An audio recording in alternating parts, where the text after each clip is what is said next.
Hey everybody, it's Christine Ernst, the Fat Ass Cancer Bitch, coming to you from the Cozy Writing Cottage in Sandwich, Massachusetts on Cape Cod. It is Sunday, February 26th. And today I'm going to talk about my friend Linell, who died on Friday the 13th in January. I thought I was going to read about the strength of women's friendships and the strength of personal vision, but I think I'm just going to read the piece that I read yesterday at her memorial. I was honored to speak about our friendship. A little backstory, Linell was a force of nature here in town for 25 years. She was deeply involved in local government, in social justice initiatives, in education initiatives. You'll hear all about her. Here is a photo of her, and I love that they chose this smokin picture of her from the 1980s.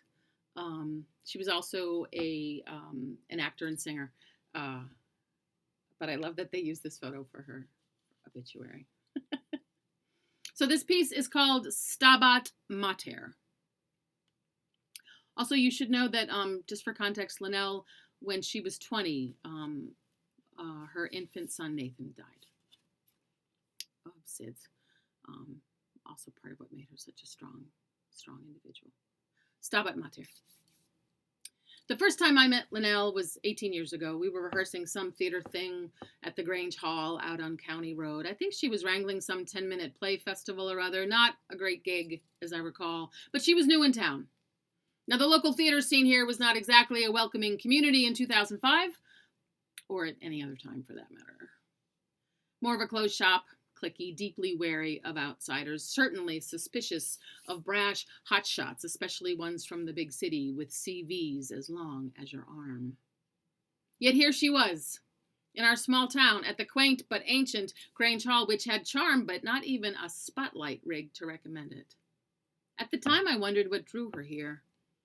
She told me later it was the ocean, the historicity, that it was a beautiful place to raise a family. But I've always wanted to ask her kids, what in the world did you think when your folks told you that you were moving from the great city of Washington, D.C.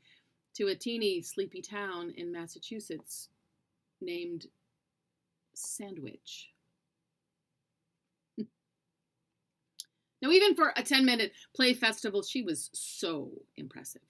Winning, exuberant, so smart, so funny, even electrifying. I can still hear her laughter echoing across the hall. Who was this attractive young woman with the interesting name and all this experience? I approached her after rehearsal, somewhat intimidated, to introduce myself, commenting that her list of accomplishments was amazing for someone her age, which meant mid-30s because I was 38 at the time and I thought that she was younger than I. "Oh, honey," she laughed and clapped her hands together, and I heard what I would later learn was Kansas in her voice. "Oh, honey, I'm 54. My jaw dropped. I blurted, "But you look 20 years younger." And she said, "I know, it's weird, isn't it?" We were good friends after that, often collaborating on theater projects, squeezing cups of tea and brown bag lunches into our crowded calendars, dishing about the challenges of being outspoken, strong, some might even say loudmouth women in a conservative town, and laughing. So much laughing. Her gift of locating the absurd, the sideways, the ridiculously ironic kept it all in perspective somehow, even the most painful stuff. I don't know if it was Kansas or those beloved grandmothers or her God's country childhood or the crucible of a young mother's heartbreaking loss, but there was forged in Linell Grunman a kind of steel spring optimism, an unbowed hopefulness, a possibly delusional belief in the inherent goodness of folk, a plain certainty that it could and would all work out. Part faith, part determination, part gratitude, part guts. You could not know Linell and not be impressed by the force of her. You just knew she had a plan, a clear mission, an inarguable mandate to make the world better. She just bristled with it. I gave her a bracelet for her 60th birthday, stamped with the words, "Giant woman." She certainly was. She had a giant life to match, and it was hard to keep up. She had more irons in the fire than anyone I ever knew here in town, more committees, more connections, more meetings, more initiatives in her house, the angels, the ornaments, the art, the photographs, the furniture, all exquisitely curated. Also all exquisitely dusted. How did she find the time? Each object precious and containing a beautiful story.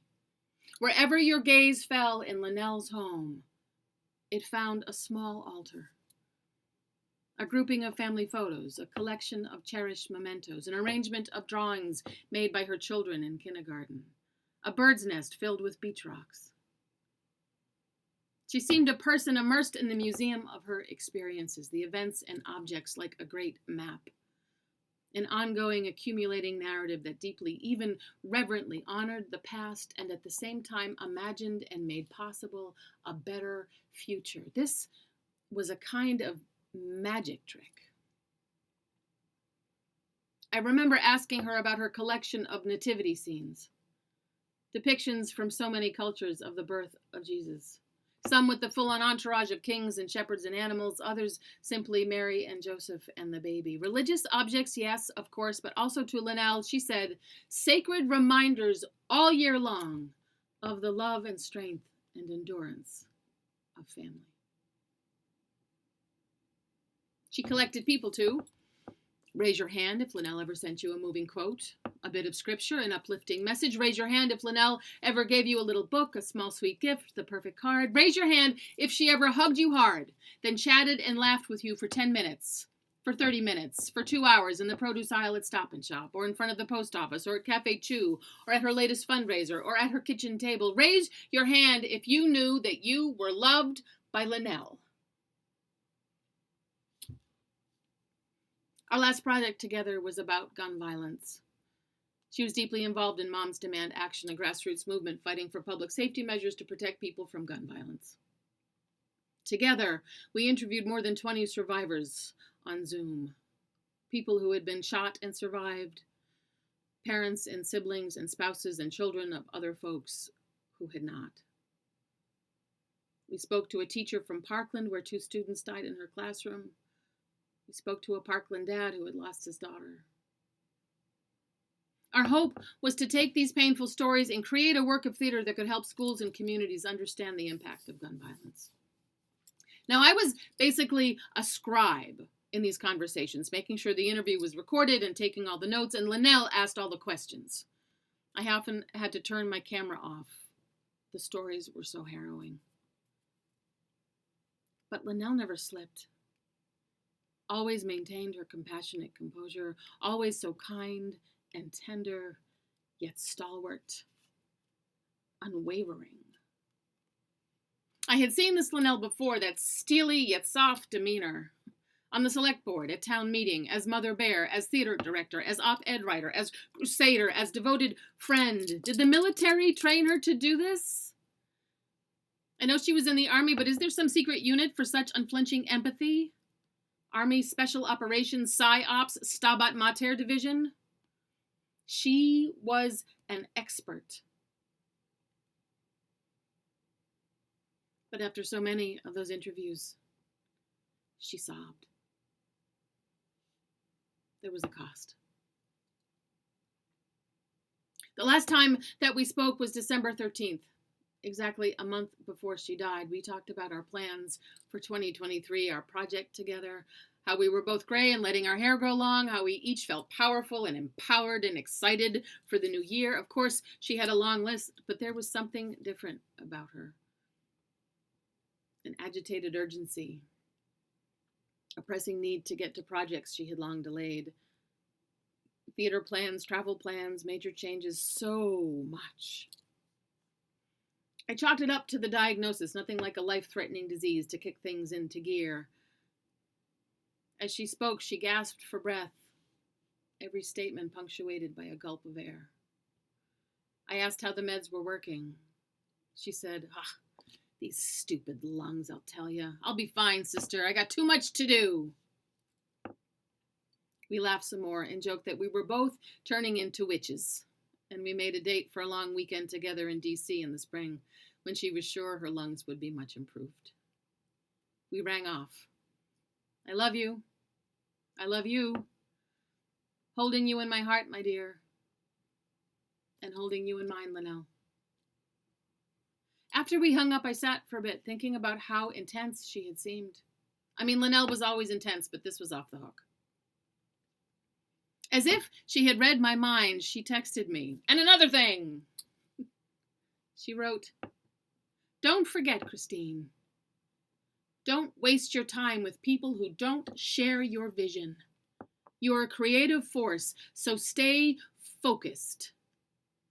Exclamation point. This last conversation, this last text between us, she was so much herself.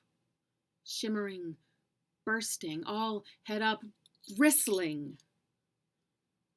As ever, giant. And such advice, not just for me, but for all who loved her inarguable mandate to make the world better, loved her giant heart. Don't waste your time with people who don't share your vision. You are a creative force, so stay focused. Thank you, Linell. Giant woman. Beloved friend. I am holding you in my heart, my dear.